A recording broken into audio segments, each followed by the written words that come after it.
안녕하세요. 알파균입니다. 알파균의 경제뉴스 시작해 볼게요. 밴드에서요. 알파균 검색하시면 기사도 같이 볼 수 있으니까요. 검색하시고요. 유튜브에서 알파균 띄고 경제 검색하시면 됩니다. 지난 토요일 기사까지 한꺼번에 해서 좀 기사가 많을 거예요. 앞으로는 평일 월화수목금 녹음을 진행하려고 하고 있습니다. LG에너지솔루션 상장 주간 서서 대형 증권사 빠진 이유가 뭘까요? 그 내용 한번 짚어볼게요. 그리고 엔트그룹, 중국의 엔트그룹 있죠? 시장가치 3분의 1 토막, 커지는 중국 자본 규제 리스크 내용 한번 보겠습니다. 그리고 아기상어 여러분들 아시죠? 아기상어가 상장을 준비하고 있답니다. 아기상어 지분을 20% 이상 가지고 있는 삼성 출판사 내용도 잠깐 볼게요.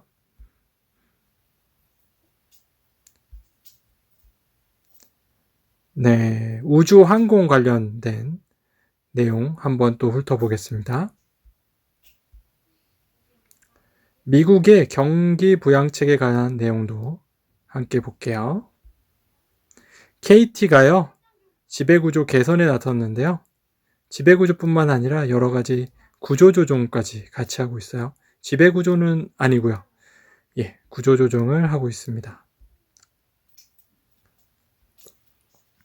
앞으로 M&A 심사할 때요, 공정위원회가요, 잠재 경쟁도 고려한다고 합니다.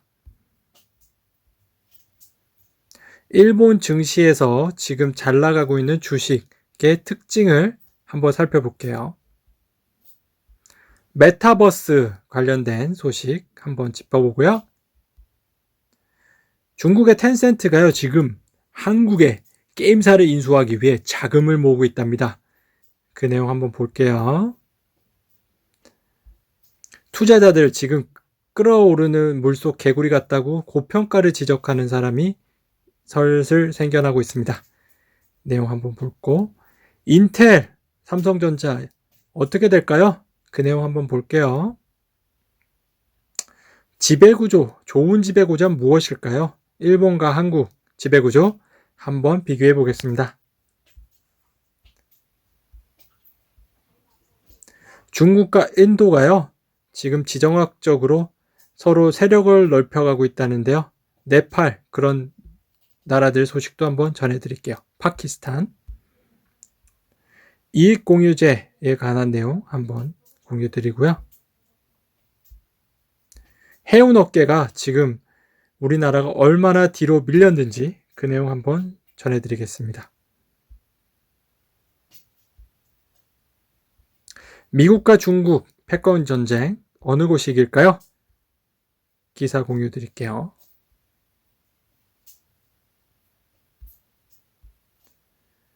교보생명 법정 다툼 관련 소식 한번, 회계 관련 소식 한번 전해드릴게요. 중국 경제가요, 지금 어떻게 되는지도 한번 전해드리겠습니다. 환율은 어떻게 될까요? 궁금하시면 한번 들어보시고요. 우리나라 금리가 지금 요동치고 있죠? 그 소식도 한번 전해드릴게요. 네이버 제주은행 인수할까요? 안 할까요? 여러분 생각 어떠십니까? 한국의 잠재 성장률 너무 꺾이고 있죠?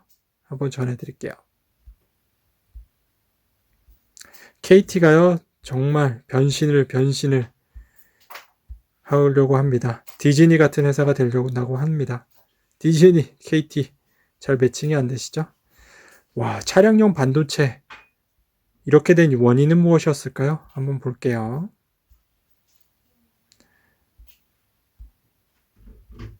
네, 그러면요, 오늘 KT 관련된 소식부터 한번 전해드리겠습니다. KT 이번 주에요, 통합 콘텐츠사가 출범을 한다고 합니다. 디즈니 같은 모델로 변경하는 것이 이들의 목적이라고 하는데요. KT가요, 저희가 통신회사로 알고 있지만요, 그 아래에 많은 회사들을 가지고 있습니다. 미디어 회사도 있고요. 그 여러 가지 컨텐츠, 음원 관련 회사도 있고 웹툰 관련 회사도 있고요. OTT, 넷플릭스와 같은 회사, 시즌도 있고 VR 계열사들도 있고요. 사실 KT가 많은 알짜 자회사들을 가졌음에도 불구하고 시장에서는 재평가를 받지 못한다는 이야기가 있습니다. 주가가 많이 오르지 못한다고 생각을 하고 있죠. 그래서 이번에 웹캐시를 비롯해서 많은 곳을 인수하려고 하는데요. 그 KT 관련 소식을 먼저 전해드릴게요. 머니투데이 기사인데요. 오상헌 기자죠. 붙이고 팔고 떼어낸다. 성장사업 세판. KT 속도전이 이루어지고 있습니다. 파워텔은 지금 전격 매각한다고 해서 좀 시장에서 충격이 있고요. 노동조합이 지금 반대 매각 투쟁에 나섰죠. 네. 그런 상황에서 이제 앞으로 계속 구조조정이 있을 거는 구조적인 개편이 있을 거라고 해요. KT는요, 스카이라이프라고 미디어 회사를 소유하고 있거든요. 그 미디어 회사도 최근에 몸집을 많이 기르고 있습니다. 현대 HCN 케이블 TV 업체를 인수한 데 이어서요. 이번엔 KT가 또 딜라이브와 CNB 등 추가 인수를 저울질하고 있어요. 그러면 미디어 시장을 점점 장악하면서 점점 세력을 넓히려고 하고 있어요. 디즈니도 사실은 우리가 컨텐츠사로 알고 있지만 미국의 많은 미디어사들을 인수합병했습니다. 그러는 거와 비슷한 형태로 해나갈 것 같아요. 그래서 이번에는요, 통신 19개, 비통신 29개 계열사를 붙이고 팔고 떼어내는 합병, 매각, 분사, 후속 작업이 본격화할 전망이고요. 사업 재편을 통한 기업 가치 극대화를 위해 유선, 무선, 미디어 등으로 사업 부문을 나누고 지주회사 체제로 전환하는 중장기적 지배구조 개편 시나리오도 흘러나오고 있습니다. KT를 관심 있게 보시길 바랍니다. 네, KT가 디즈니사와 같은 회사를 설립한다고 하는데요. 총괄 컨텐츠 제작사 설립에 나섰으면서 주가가 변곡점을 맞을 수 있다는 기대가 나옵니다. KT는 이달 컨텐츠 제작사를 출범시키면서 기획부터 유통이 가능한 미디어 생태계를 구축할 계획이에요.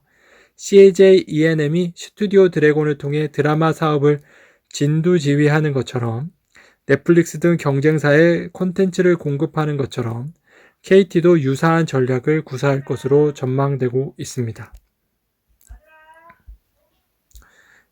M&A로 몸집을 키우겠다면서 지금 웹캐시를 지분 인수를 하려고 있어요.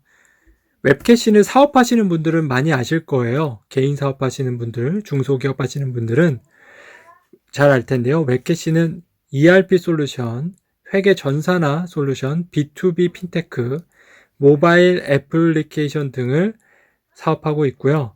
주요 상품은 격리나라, 각 회사마다 격리가 있죠. 격리를 도와주는 격리나라 클라우드 기반 중소기업 전용 자금관리 솔루션입니다. 브랜치 중견 대기업용 자금관리 솔루션, 인하우스 뱅크 공공자금관리 솔루션, 지적재산권도 있어요. B2P 핀테크 지적재산권 약 250개를 보유하고 있고요. 기타로는 2019년 1월 국내 핀테크 1호로 코스닥에 상장했습니다. 이번 지분 투자는요, 시가총액 기준 약 250억 원 규모인 최대 5% 수준에서 이루어질 것으로 전망되고요. 이를 위해 웹캐시 창업주인 석창규 회장이 최근 직접 KT 본사를 찾기도 했습니다. 업계 일각에서는 웹캐시가 KT의 탈통신 선언 이후 외부 기업 대상 첫 번째 인수합병 사례가 될 수 있다는 이야기도 나오고 있어요. 실제로 구현무 KP 대표는 지난해 10월 기타 기자 간담회를 통해 지속 가능한 성장 동력으로 M&A를 적극 추진하겠다고 밝혔죠. 웹캐시 관계자는 양사가 어떤 점에서 시너지를 주고받을 수 있을지 형태와 방법에 대해 열어놓고 논의하고 있는 단계라고 합니다. 네, 웹캐시가요, 정말 많은 기업들에게 솔루션을 제공하고 있는 만큼 KT가 이들 기업에게 많은 혜택을 줄 수 있다면 인수 효과도 있을 것 같습니다. 1200만 가입자 발판사바 KD 미디어 콘텐츠 공룡 꿈꾼다고 노현섭 기자가 취재했는데요. 일단 KT가 하고 있는 사업들을 하나하나씩 볼까요? KT는요, B2B 브랜드 KT 엔터프라이즈 론칭을 10월에 했습니다. 11월엔 KTH, KT M사우스 합병 계획을 발표했고요. 올해 1월에는 KT 파워텔 매각 발표했죠. 콘텐츠 제작 법인 설립 예정이라고 했죠. 1분기 내에 웹캐시 지분 투자 추진 예정이에요. KT그룹 미디어 사업을 볼게요. 올레TV를 통해서 여러분은 인터넷 TV를 보고 있을 겁니다. IPTV라고 하죠. 그리고 KT 스카이프 라이프를 통해서 위성방송을 시청하고 계실 겁니다. 또 스카이TV라고 미디어 채널 사업도 하고 있죠. CGN이라고 온라인 동영상 OTT TV도 하고 있습니다. 지니뮤직이라고 음악 스트리밍 플랫폼도 하고 있고요. 스토리위즈라고 웹소설 웹툰 기반 컨텐츠 제작 및 유통도 하고 있습니다. KTH 컨텐츠 유통 티커머스도 하고 있고요. 나스미디어라고 디지털 미디어 랩을 하고 있습니다. 정말 KT가 여러 가지 미디어 회사를 하고 있네요. KT는요, 제작 투자부터 유통까지 직접 수행하는 디즈니 비즈니스 모델을 구상하고 있는 것으로 전해졌습니다. 월트 디즈니는 컨텐츠 기업부터 유통까지의 자체 생태계를 구축한 세계 최대 미디어 컨텐츠 기업입니다. 설립 당시 단순 애니메이션 제작 업체였지만 이후 영화 마블, 애니메이션 픽사, 드라마 ABC 스튜디오 제작사를 꾸준히 인수하면서 제작 역량 강화를 꾀했고 완성된 컨텐츠를 직접 OTT 영화 테마파크에 공급하고 있습니다. KT의 앞날이 점점 기대되네요. 그리고 KT는 K뱅크라는 뱅크도 하고 있죠. 기대됩니다. 다음 소식은 LG 소식입니다. LG솔루션이요. 이르면 8월에 상장할 거라고 합니다. 임세원 기자가 취재했는데요. 24일 투자은행 업계에 따르면 LG에너지솔루션은 우량 기업 상장에 적용하는 패스트트랙 신청을 통해 상장 절차를 앞당기기 위한 방안 검토에 들어갔습니다. 패스트트랙 절차를 밟으면 LG에너지솔루션은 5월 예비심사, 7월 본심사를 거쳐 8월에는 상장이 가능합니다. 거래소는 우량 기업이 증권시장에 빠르게 입성할 수 있도록 패스트트랙 제도를 운영하고 있죠. 일반적으로 기업이 상장 심사를 청구하면 영업일 기준 45일 이내에 심사 결과를 통지하는데 패스트트랙에 해당하는 기업은 20일로 줄여줍니다. 자기자본 4천억 원, 매출액이 최근 연도 7천억 원 이상, 최근 사업연도 이익 300억 원 이상인 기업들의 요건을 갖추어야 하는데요. LG화학 전지사업부에서 출발한 LG에너지솔루션은 지난해 매출액이 14조, 영업이익 6,500억 원으로 전망되는데요. 하나시스템, 포스코케미컬, 카카오 등이 이 제도의 혜택을 받았죠. 앞으로가 더 기대됩니다. LG솔루션의 요번에 IB 업계들이 상장을 준비하기 위해서 많이 입찰을 했는데요. 이상하게 LG하고 참 좋은 관계에 있던 NH투자증권이 빠졌습니다. 그 이유는 무엇일까요? 저희가 파고들어 봤습니다. 임세훈 기자가 취재했는데요. 최근까지 우호적인 관계를 유지해온 양사였는데 크게 두 가지 사건이 신뢰에 미쳤을 거라는 영향이 있습니다. 추측이 나오는데요. NH투자증권은 사기로 판명된 옵티머스 펀드의 판매사예요. 구본식 LT그룹 회장, 구본능 희성그룹 회장, 구자균 LS 일렉트릭 회장 등 범LG가 인물들이 NH투자증권을 통해 펀드에 가입했다가 손실을 입었습니다. 네, NH의 투자증권 정말 입이 두 개라도 할 말이 없죠. LG가요, 케미컬이 배터리를 르노 삼성에도 제공을 하고 있어요. 유럽에서 배터리 톱의 위상을 굳히려고 하고 있습니다. LG에너지솔루션은요, 이 같은 간판 전기차 모델 르노 조에에 지난 2013년부터 배터리를 단독 공급하고 있습니다. LG그룹 전체적으로 배터리뿐만 아니라 LG전자가 차량용 디스플레이 등 핵심 부품을 공급하고 있어요. LG전자는 지난해 르노의 우수 공급사로 선정되기도 했는데요.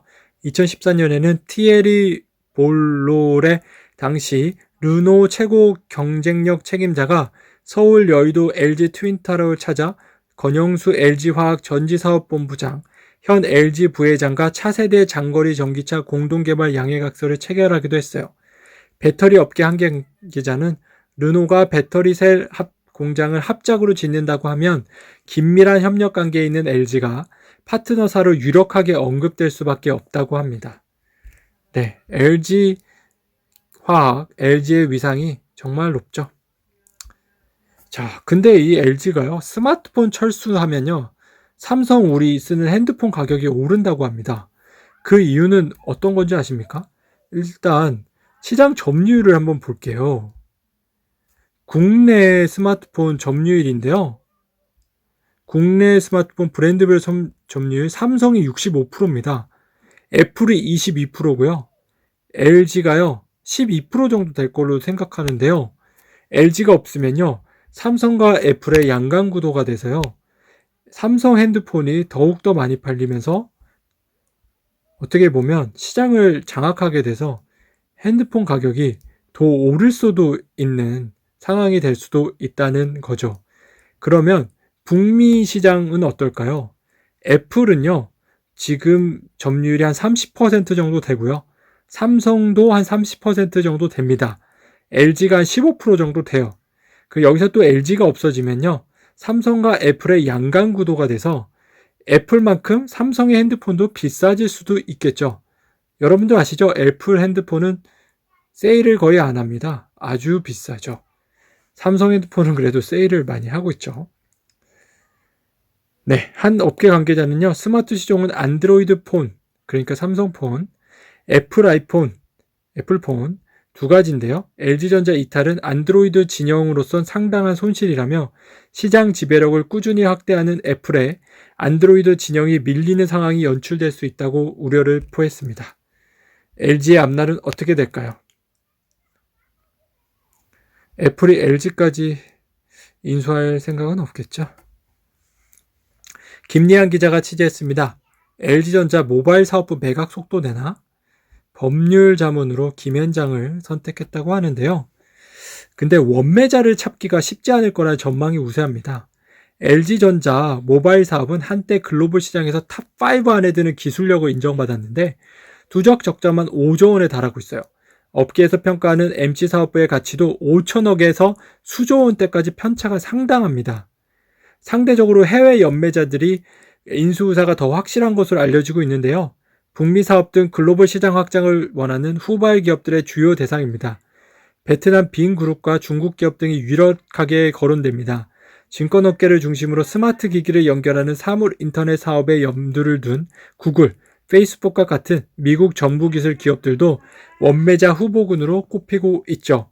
여러분의 생각은 어떠십니까? 우리나라 대기업이 인수할까요? 아니면 베트남 빈그룹? 아니면 미국의 페이스북, 구글일까요? 구글이 인수해서 안드로이드 진영에 좀 판을 넓혀주면 좋겠네요. LG솔루션, 자, 주관사 관리 한번 볼게요. 아까 LG화학의 자회사 LG솔루션이젠데요. 주관사 관리를 두고 증권사들의 셈법과 경쟁도 복잡합니다. 패스트트랙 제도를 통해 상장하는 방안을 LG솔루션 측에 설명한 증권사도 있고요. 일부는 카카오뱅크 등 다른 IPO 대회와 상장 시기가 겹치지 않도록 상장 일정을 10월로 제시한 것으로 전해졌어요. 증권사 대표들도 직접 일정을 챙기고 있는데요.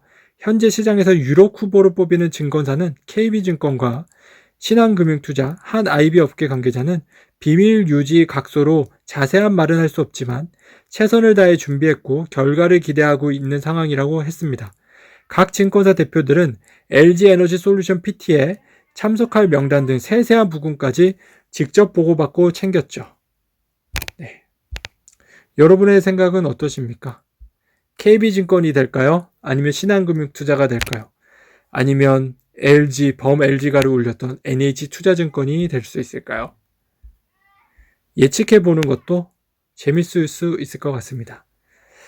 예, 현대연구원에서요, 현재경제연구원에서 원화 가치가 10%가 올라가면 수송장비 이용률이 3.8%나 떨어진다고 우려를 표했습니다. 네. 우리나라 수출 기업들 지금 원화 강세에 비상이 걸렸는데요. 원화 가치 10% 절삭 시 제조기업 영업이익률 변동을 보면요. 수송장비가 3.8%나 떨어집니다. 일반 기계도 2.5%나 떨어지고요. 그런데 석유, 석탄 같은 경우는요. 제조업 영업이익률이 오히려 좋아집니다. 한국전력 같은 데도 오히려 좋아지죠. 수입하는 가격이 싸지니까요.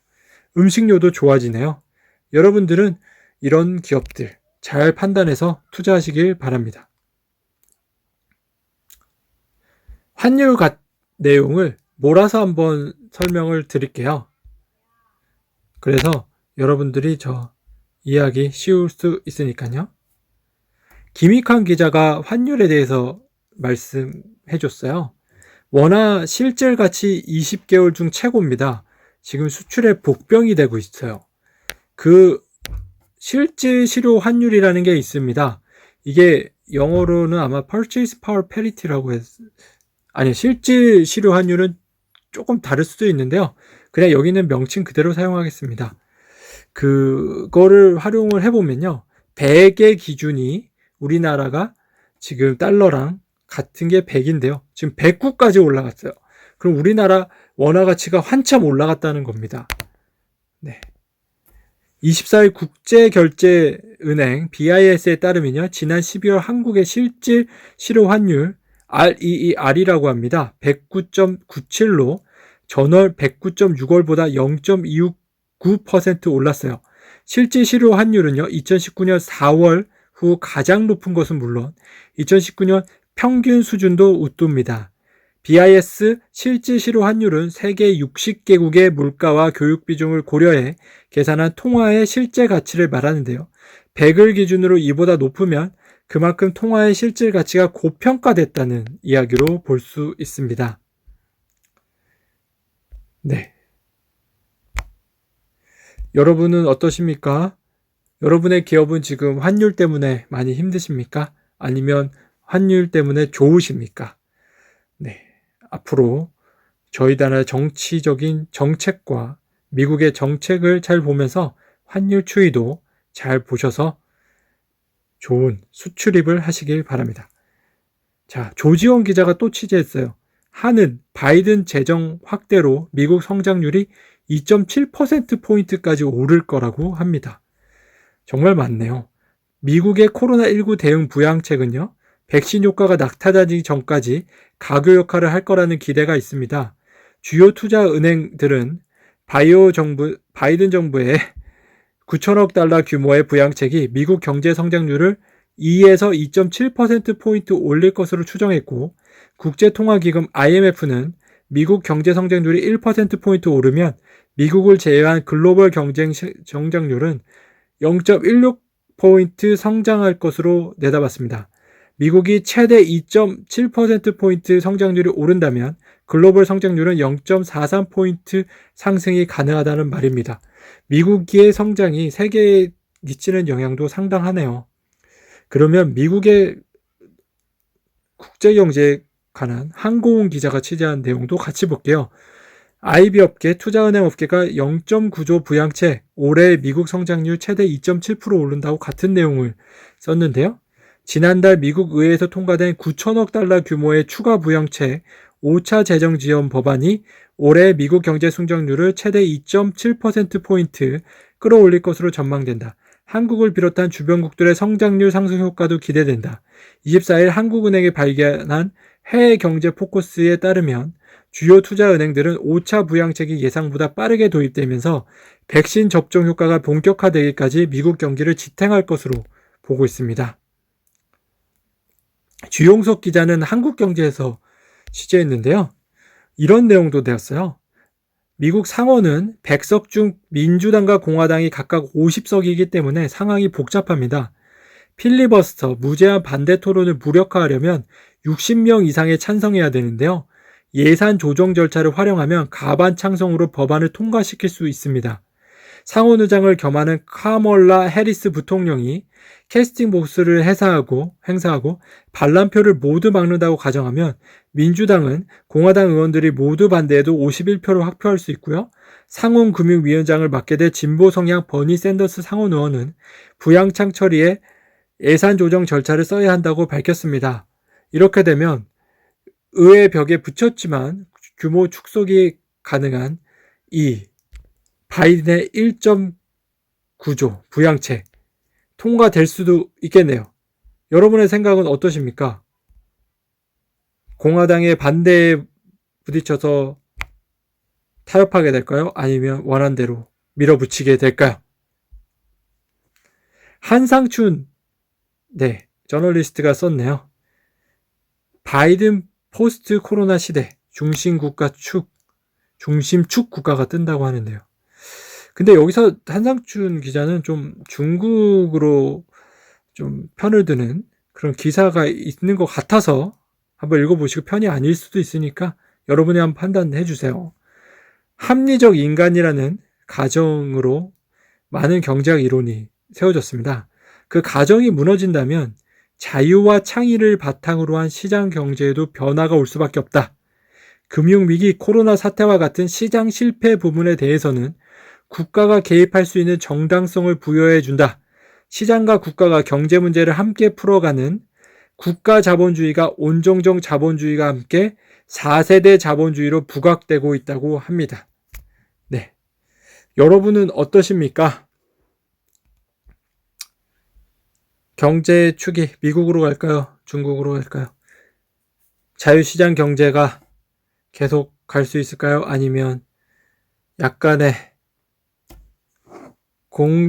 공산주의 경제는 아니고 중국식 사회주의 경제로 갈까요? 박상용 기자가 취재했습니다. 중국 경제 중심축이 남쪽으로 내려오고 있다고 합니다. 네, 이거 잠시 볼게요. 네. 중국 경제가요, 사실 북부가 경제 기여도가 상당했어요. 근데 남부가 계속 높기는 했지만 그 차이가 지금 극렬하게 강하게 벌어지고 있습니다. 남부가 계속적으로 상승을 하고 있고요. 북부는 줄어들고 있어요. 이 이유는 무엇입니까? 보면요. 24일 경제주간지 이코노미스트에 따르면 지난해 중국 국내 총생산에서 남부 지역이 차지하는 비중은 65%로 사상 최대를 기록했다. 5년 전보다 5%포인트 증가한 규모다. 중국 경제가 건설 중심에서 소비와 서비스 분야로 이동하면서 북부 지역의 GDP 비중이 급격히 줄었다고 이코노미스트는 분석했다. 북부 지역에 밀집한 대형 철강사와 화학기업이 직격탄을 맞았어요. 네. 남부 지역에는요, 중국의 선진지방을 하고 상해 쪽을 해가지고 그 스타트업들이 있습니다. 요새는 이제 스타트업들이 대세니까 그런 서비스업들을 기반으로 한 스타트업들이 상승하면서 GDP는 더 상승하는 거죠. 네, 올해 한국의 잠재 성장률이 2.3%로 역대 최저치입니다. 이거 어떡합니까? 예, 2.26%로 지금 최저치를 달성하고 있어요. 네, 우리나라 경제가 어떻게 될까요? 이런 추세라면요, 세계 경기가 회복돼도 장기 저성장에 빠질 수 있습니다. 정부와 한국은행이 경기 부양을 해도 잠재 성장률이 낮아져 버리면 더는 과거와 같은 성장세를 이어갈 수 없게 되는데요. 코로나19 위기 전에도 0%대 성장을 이어가는 일본이 대표적 사례입니다. 김경수 성균관대 명예교수는요, 구조적으로 잠재 성장률을 낮추는 요인들이 이미 생겨났고 지금은 확인하는 과정이라며 저성장 기조에 빠질 것을 우려한 국민이 자녀를 낳지 않고 그 결과 경제 기초 체력이 더 약해지는 악순환이 나타나고 있다고 밝혔습니다. 그는 고부가가치 사업에 투자금을 늘리는 것도 좋지만 노동개혁과 같은 큰 그림을 통해 구조적인 부분을 바꾸는 것이 필요해 보인다고 하네요. 네, 정말 이런 게 필요하다는 걸 우리 모두 알고 있죠. 네, 그런데 진짜 못하고 있는 현실입니다. 공급대란 최소 6개월 예상, 차업계 재고 확보, 발등의 불이라고 합니다. 네, 반도체 일제 가격 인상하고 있어요. 예, 차량용 반도체가 지금 너무 부족한 상태예요. 수급 불균형에 발생한 차량용 반도체인데요. 코로나19로 자동차 생산이 급감했고 차량용 반도체 발주 감소가 반도체 업체 IT 생산 집중으로 이어졌고요. 자동차 수요가 회복됐습니다. 그런데요, IT용 반도체 호황이 지속되면서 차량용 반도체 공급난이 계속되고 다시 일어나게 됐죠. 이제 일어나게 됐죠. 반도체 품귀로 타격받은 자동차 업계는요, 포드는요, 미국 및 독일 공장 다음 달 19일까지 가동 중단했고요. 폭스바겐 중국, 북미, 유럽 감산 1분기 10만 대 창산 차질이 일어났고요. 스텔란티스 캐나다 온타리오 공장 조업 일시 중단됐고요. 도요타 미국 텍사스 공장 픽업 트럭 툰드라 감산했고요. 닛산 주력 소형 컴팩트카 노트 감산했습니다. 미국 정부가 지난해 단행한 강력 중국 기업 제재도 차량용 반도체 공급망을 꼬이게 만든 요인으로 꼽혀요. 도널드 트럼프 전 미국 대통령은 지난해 12월 중국 최대 파운드리 반도체 위탁 생산 기업인 SMIC를 거래 제한 기업 명단에 올렸어요. 차량용 반도체 주요 생산축이던 SMIC에 발주를 넣지 못하게 된 완성차 업체와 반도체 설계 전문 기업 팹립스들은 새로운 거래소를 급히 찾아야 되는 상황에 놓였습니다. SMIC의 수요를 가장 많이 흡수한 것으로 알려진 세계 최대 파운드리 대만 기업 TSMC는 지난해 상반기부터 수요가 급증한 서버 모바일용 반도체에 생산 여력을 모두 투입하고 있는 상태입니다. 차량용 반도체 확보가 시급한 완성체 업체들이 자국 정부까지 동원해 생산을 요청해도 촘촘히 짜인 파운드리 연간 생산 계획을 비집고 들어가기 어려운 이유입니다. 네, SMIC 중국 반도체 회사 다시 제재를 풀어주세요! 차량용 반도체 생산해야 되지 않습니까? 윤민혁 기자가 취재했습니다. 카카오 네이버 골프에 꽂혔다고 합니다. 카카오하고 네이버가 이제 골프존처럼 스크린 골프 시장에도 진출을 했어요. 골프 사업에 관심을 갖는 배경에 따른 골프 시장 성장세가 있습니다. 현대경제연구원은요, 지난해 10월 발간한 골프 산업의 재발견과 시사점 보고를 통해 국내 골프 산업 규모가요, 2019년 6조 7천억 원에서요, 2023년 9조 2천억 원으로 성장할 것이라고 전망했습니다. 또 보고서는 스크린 골프에 젊은 층이 유입되고 대중제 골프장의 증가로 골프 경험 인구가 늘고 있다며 주 50 이상에 대한 도입과 코로나19에 따른 해외여행 제한도 골프 수요를 확대를 가속하고 있다고 합니다. 지난해 상반기 골프장 예약은요, 19만 8천 건으로 전년 동기보다 13.2%나 늘었어요.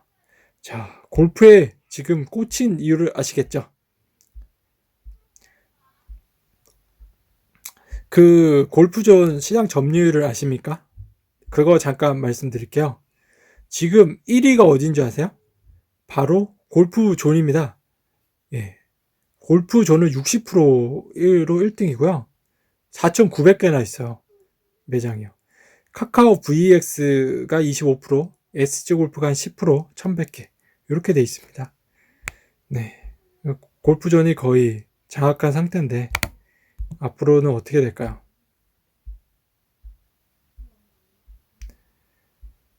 네, 현대차, 기아, 애플 없고 자동차 업계 TSMC 꿈꾸나.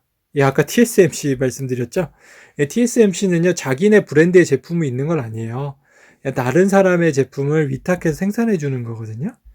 그런 것처럼 이제 현대 기아차가요, 그 현대차 브랜드 말고요, 예를 들면 애플차를 대신 생산해 주는 겁니다. 애플이라는 브랜드는 애플이 갖고요, 우리가 이제 차량만 만들어주는 그런 자동차 업계에 TSMC를 꿈꾸는 걸로 전략을 세운 것 같아요.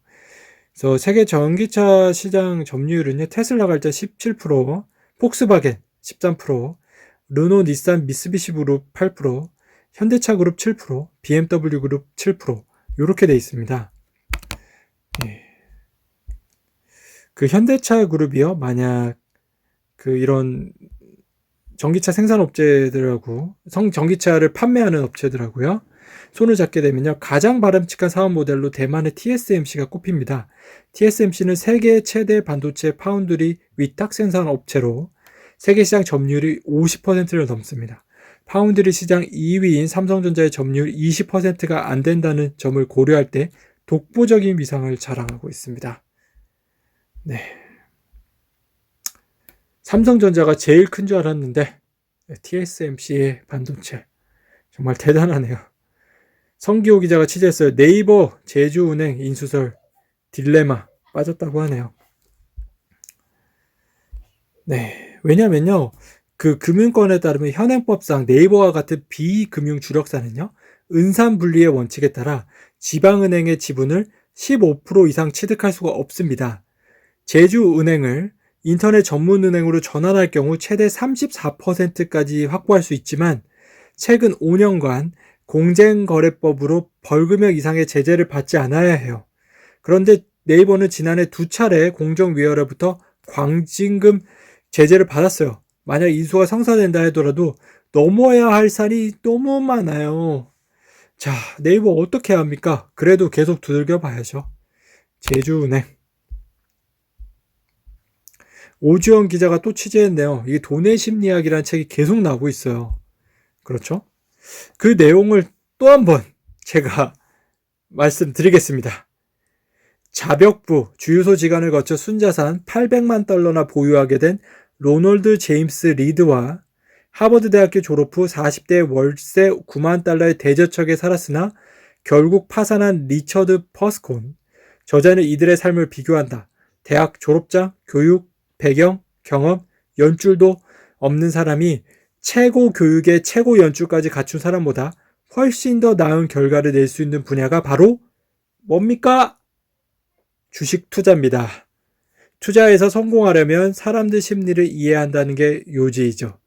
사람들이 왜 빚에 허덕이는지 이해하려면 이자율을 공부할 것이 아니라 탐욕과 불안, 낙천주의의 역사를 공부해야 하며 투자자들이 왜 약세장에서 바닥에서 자산을 팔아버리는지 이해하려면 미래의 기대 수익 계산법을 공부할 것이 아니라 가족들을 지켜봐야 한다고 저자는 말합니다. 저자는 역사는 반복되는 것이 아니라 사람이 반복한다는 프랑스 계몽주의 사상가 볼테르의 말을 인용하면서 돈과 관련된 우리의 행동도 그대로 적용된다고 진단했습니다. 여러분의 생각 어떠십니까? 주식 투자, 장기 투자만이 인생 역전, 자산의 추월이 가능하다고 하네요. 교육을 많이 받든 적게 받든 그거는 크게 관련이 없습니다. 관련은 있겠죠. 연봉은 좀 더 높을 수 있으니까요. 김익한 기자가 취재했습니다. 한은의 국채 매입 요구한 여당, 중앙은행 금기 무너지나? 24일 관계부처에 따르면요, 민병덕 민주당 의원이 대표 발의한 코로나 바이러스 감염법 극복을 위한 손실보상 및 상생에 관한 특별 법안은 자영업자 손실보상 재원을 하는 발권력으로 조달하도록 규정했습니다. 법안은 국가는 손실보장금 및 위로금 재원을 충당하기 위해 국채를 발행하고 발행한 국채는 한국은행이 매입하며 매입 금액은 정부 이관 후 소상공인 및 미국 국민에게 지급한다고 되어 있습니다. 미국은 이게 가능합니다. 미국은요, 지금 중앙은행이요, 채권을 매입을 실제적으로 직접 하고 있습니다. 그런데 한국은행은 그렇게 하고 있지 않습니다. 특별한 경우에만 그렇게 했거든요. 그런데 지금 미국처럼 그렇게 하자고 하는 겁니다. 그렇게 되면요, 한국은행에 정말 짐이 무거워질 수밖에 없어요. 한국은행이 정부가 발행하는 그 많은 채권들을 직접 매입해야 되거든요. 그러면 한국은행이 돈을 풀어서 사람들에게 돈을 나눠주는 꼴이 돼버립니다. 그러니까 정말 한국은행에서는 반대를 지금 좀 하고 있는 입장이죠. 네, 김익환 기자가 취재했는데요. 정세균발 채권시장 요동 10년 만기 국고채 금리 연 1.8%까지 올라가고 있어요. 지금 시장 금리가 급등하고 있어요. 국고채 수급 우려가 커졌기 때문인데요. 정 총리가 기획재정부를 강하게 비판하며 자영업 손실보장제 추진 의자를 드러내자 국채가 쏟아질 수 있다는 걱정이 나오고 있습니다. 시장에선 국채가 추가로 24조에서 100조 원 늘어날 수 있다는 관측도 돌았는데요. 국채가 늘면요, 국채 금리는 치솟게 됩니다. 말씀드렸죠? 국채가 늘면 국채 가격이 내려가죠. 국채 가격과 금리는 거꾸로 움직입니다. 국채 가격이 내려가면 국채 금리가 올라갑니다. 시장 관계자는 그렇지 않아도 국채 물량이 계속해서 느는데 정 총리 발언까지 더해지며 시장의 불안감이 커졌다며 이 때문에 금요일에 금리 급등을 정세균 텐트럼이라고 부른다고 합니다. 네. 이제 시장 금리가 원래 사실 먼저 움직인다고 합니다. 그래서 우리가 말하는 그런 기준 금리가 내리고 올라가는 것보다 시장 금리가 오르기 시작하면요. 그 기준 금리를 낮추는 게 좀 한계가 있습니다. 그러면서 시장 금리의 추세를 어떻게든 좀 반영할 수밖에 없는 단계로 갈 수도 있거든요. 제가 지난번에 말씀드렸지만 긴축 발작, 그것이 일어날 수도 있어서 시장의 유동성을 갑자기 흡수해버리는 상황이 발생할 수도 있습니다. 이수민 기자가 취재했어요. 삼성 작년 반도체 영업이익 3위, 인텔, TSMC에 밀린다고 하네요. 자, 반도체 기업 지난해 영업이익 볼게요. 인텔이 26조 원, TSMC 22조 원, 삼성전자 19조 원입니다. 지금 3위 정도 되는데요. 그 영업이익률 격차도 작지 않아요. TSMC와 인텔의 지난해 영업이익률이요. 42%, 30%예요. 삼성전자는요, 반도체 부분 영업이익이 26%로 제일 낮아요. 삼성전자 D램 영업이익률 40% 높지만 낸드 플래시는 20% 되고요. 파운드리를 표현한 시스템 반도체는 10% 선에 그칩니다. 업계에서는 메모리 반도체 슈퍼사이클 장기 호황에 맞춰 올해 삼성전자 실적 순위가 상승할 것을 가능성을 제기했는데요. 올해 삼성전자 반도체 부문 매출은요 80조 원, 영업이익은 25조 원 이상 거둘 거라는 전망이 나오긴 합니다. 그렇지만 아직 그 쟁쟁한 업체들에 비해서는요 따라갈 것들이 많이 있습니다. 반도체 관련된 소식을 더 보면요.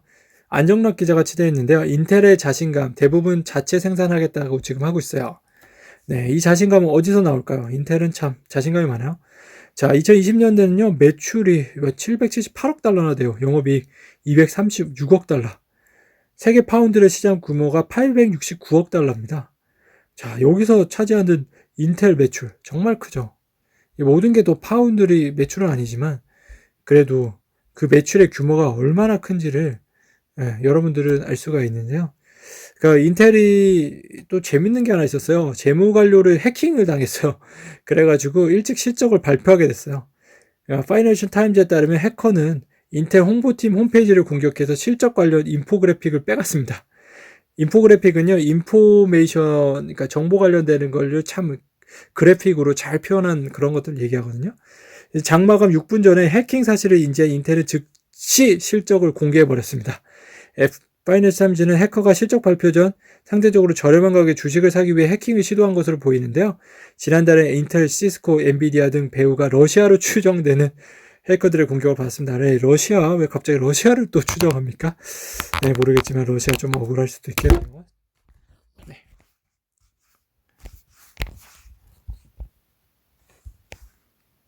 바이든도 푹 빠지는 게 있어요. 뭘까요?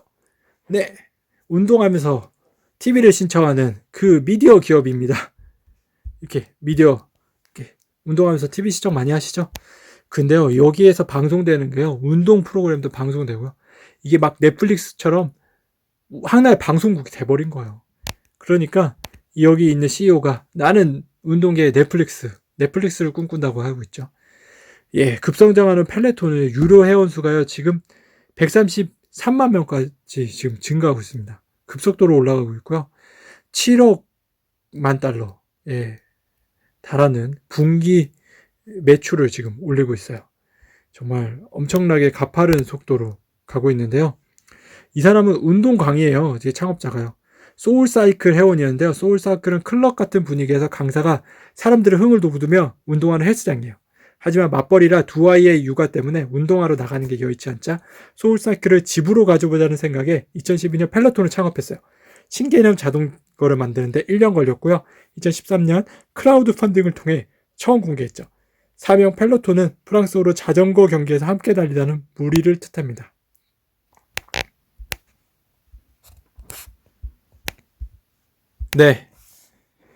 신창재 회장, 어퍼너티브, 풋옵션 분쟁, 새 국면, 박종석 기자가 취재했는데요. 이 내용은 한번 말씀드렸으니까 한 번 더 말씀드리는 건 회계적인 부분만, 어떤 부분에 문제가 되고 있는지 그런 부분만 한번 말씀드릴게요. 글보생명은요, 딜로이트 안진이 풋옵션 행사 가격을 산정할 때 행사일을 기준으로 삼지 않고 2017년 6월에서 2018년 6월까지 유사 기업들의 평균 주식 가치를 기준으로 삼았다고 지적했습니다. 저금리 여파 등으로 생명보험사 주가가 2017년 말을 기점으로 하락했는데도 그의 6월을 기점으로 삼아 행사 가격을 부풀렸다는 주장이죠. 둘 사이의 분쟁은 2019년 3월 국제상공회의소 중재법원을 통한 국제중재로 이어지고 있습니다. 자, 어떻게 될까요? 이렇게 하는 게 맞나요? 회계사님? 회계사님 듣고 계시면 답변을 좀 달아주세요. 박일명 기자가 취재했습니다. 주식시장 거품 아니다. 증권업계에 반박 날린 이유가 뭡니까? 그는 국내 투자들이 우려하는 달러 강세도 오래가기 힘들 것으로 내다봤습니다. 달러 강세는 신흥국에서 외국인 자금을 빠져나가게 하는 경향이 있는데요. 허 팀장은 달러 강세는 미국이 경기 좋을 때만 또 세계 경기가 모두 안 좋을 때 나타난다며 지금은 세계 경기가 좋고 회복되고 있어서 달러 약세가 재개될 수밖에 없다고 분석했습니다. 세계 경기가 회복하는 상황에서 달러화가 미국에게만 머무를 수는 없다는 거죠. 지금의 상황이 도널드 전 트럼프 대통령 집권 초 2017년 초와 비슷하다는 평가도 나옵니다.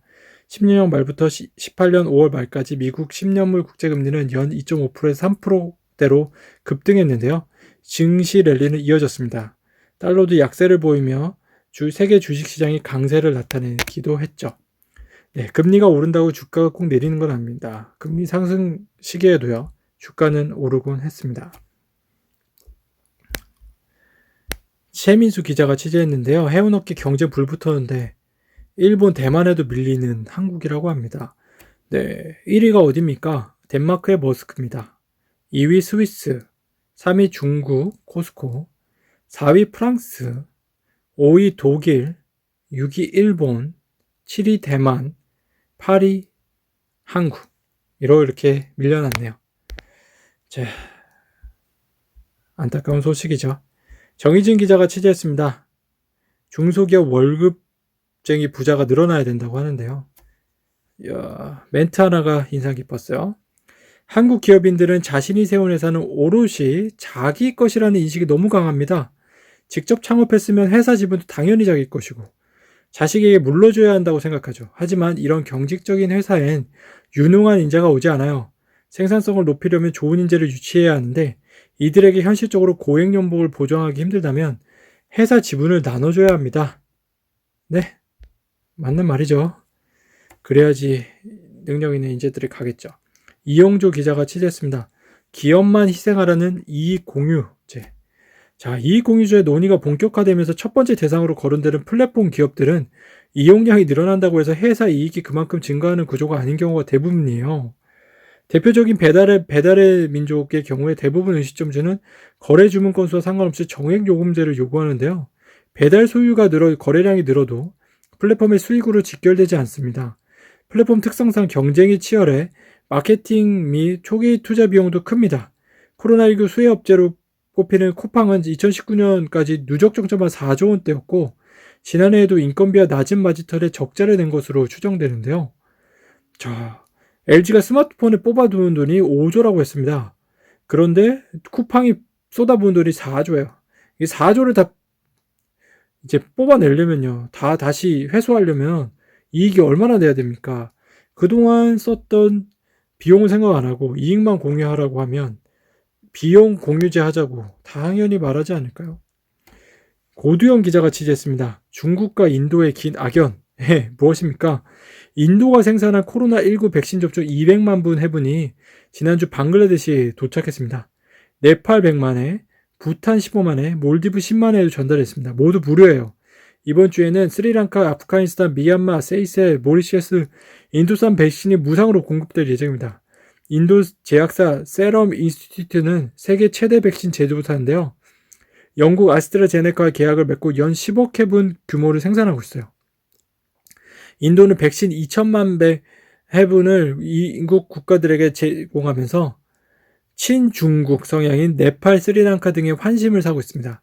방글라데시는 당초 중국 백신 12만 분을 받으려다가 개발비 부담 요구에 이를 포기하고 훨씬 많은 양의 인도 백신을 공짜로 받게 됐습니다. 자, 인도의 영향력이 이제 커지게 되네요. 네, 중국도 이제 공짜로 주지 괜히 이렇게 돈을 좀 요구했다가 무색하게 됐네요. 네. LG전자 다 얘기 드렸고요. 이선아 기자가 취재했습니다. 투기 자본 요거 다 들어주는 게 좋다. 좋은 지배구조라고 정말 그럴까요? 네, 도요타, 혼다보다 낮은 현대, 기아차 지배구조 등급입니다. 도요타는요, BA 이런 등급인데요. 혼다도 A죠. 그런데 현대, 기아차는 C, B 막 이렇게 씁니다. 정말 낮죠. 네, 여러분 생각 어떠십니까? 도요타, 혼다가 정말 지배구조 좋은가요? 네, 그렇게 평가한 이유가 있겠죠. 근데 학계에서는요, ESG 중에 G가요, 가버넌스 지배구조입니다. 부분의 부지는 대기업의 편견에서 비롯된 것이라는 지적이 나옵니다.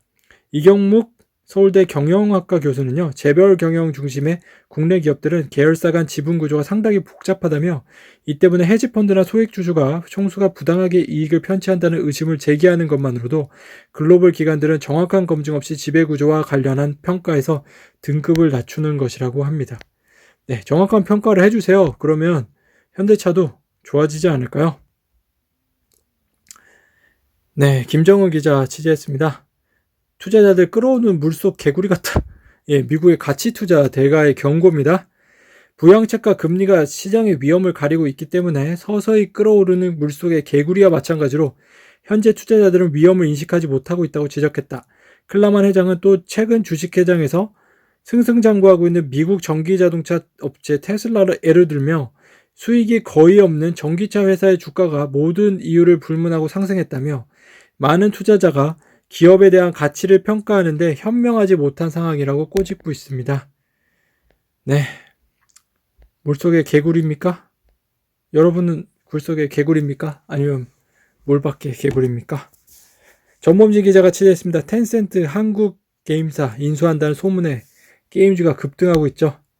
네, 텐센트는요, 정말 인수합병으로 몸집을 엄청 키운 일본의 게임 회사입니다. 원래는 게임을 유통하는 회사였는데요.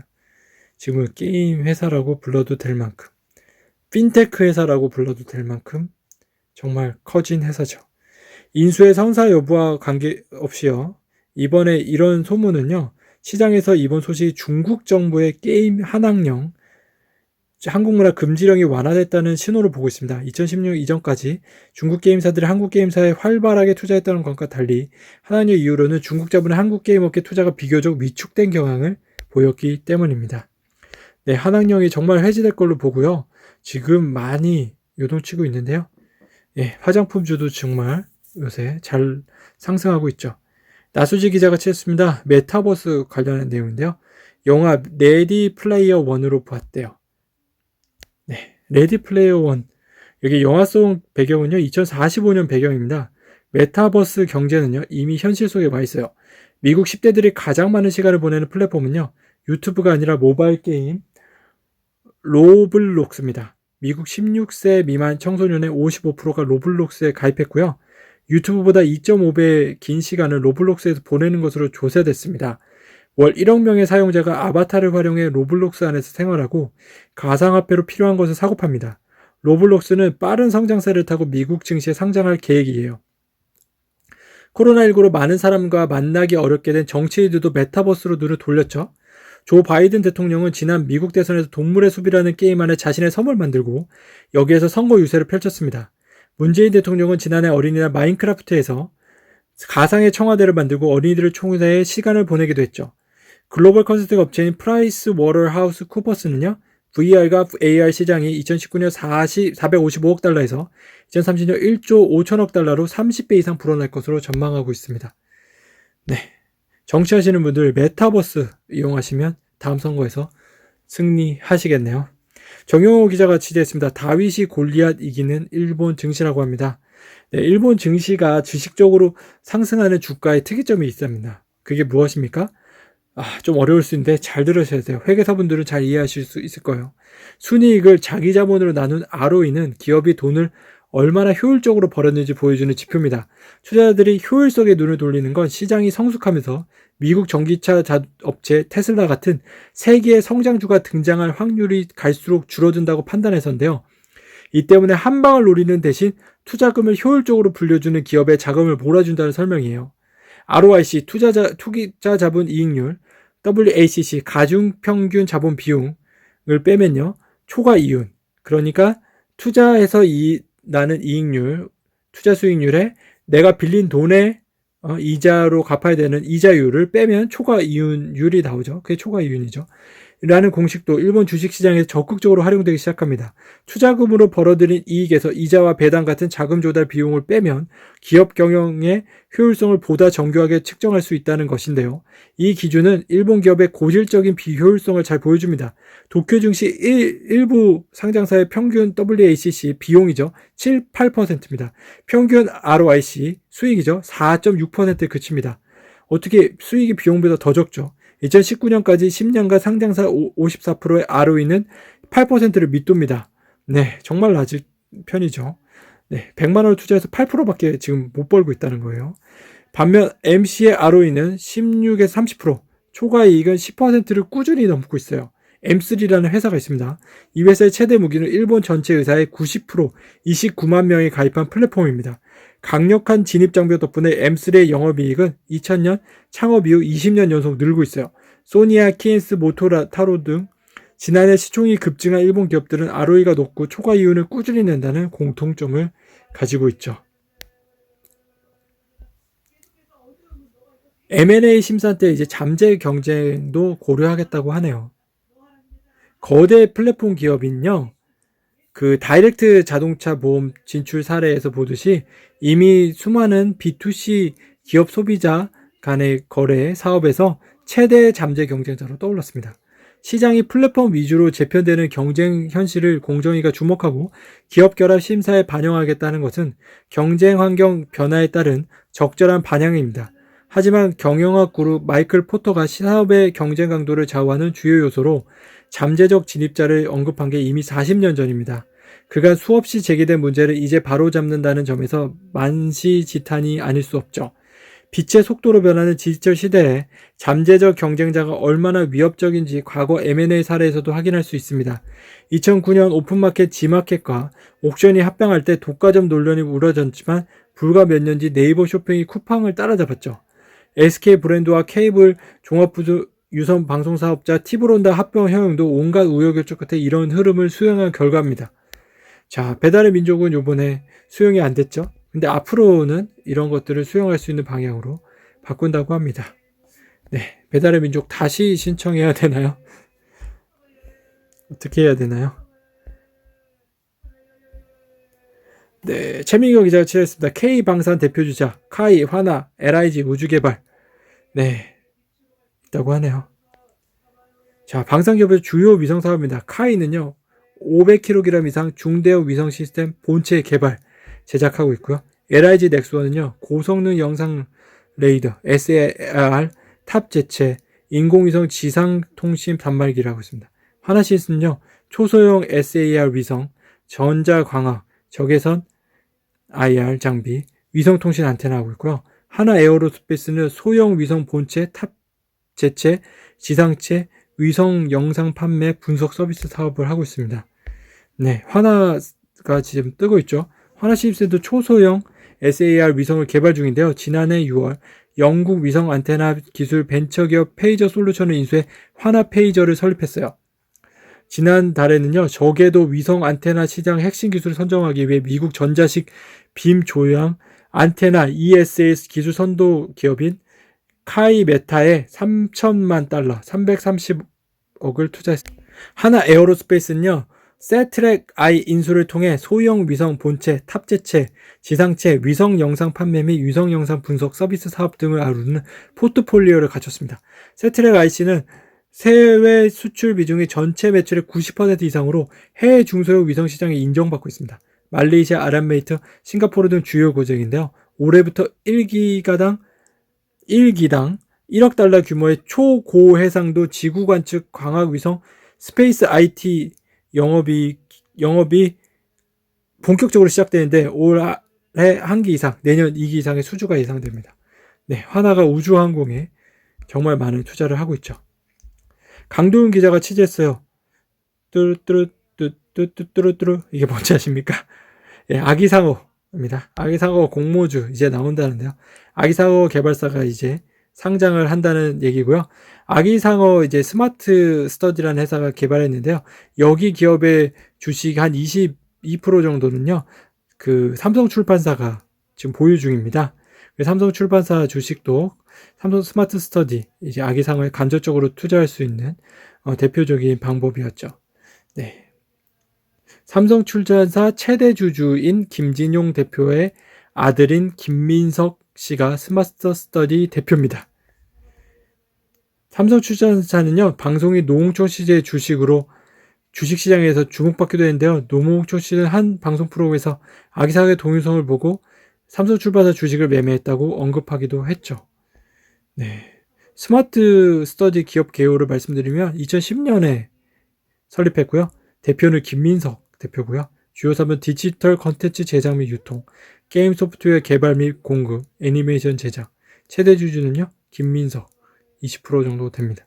예, 매출액은 768억이지만 영업이익률은 꽤 높습니다. 311억, 229억의 순이익을 내고 있고요. 그 IP 기반으로 하기 때문에 아기상어를 통해서요, 콘텐츠, 미디어, 엔터, 교육, 광고 분야에서 입지를 더욱 굳힐 수 있고요. 해외에서도 인기가 많기 때문에 해외 시장 경쟁력, 실적 성장세를 고려할 때 1조 원 이상의 기업 가치를 노릴 수 있다는 평가도 나오고 있는데요. 정말 가능할지는 잘 모르겠습니다. 1조 원 이상 나오면은 정말 괜찮겠지만 1조 원이 안 된다고 하면 정말 상장이 뭐라 그럴까요?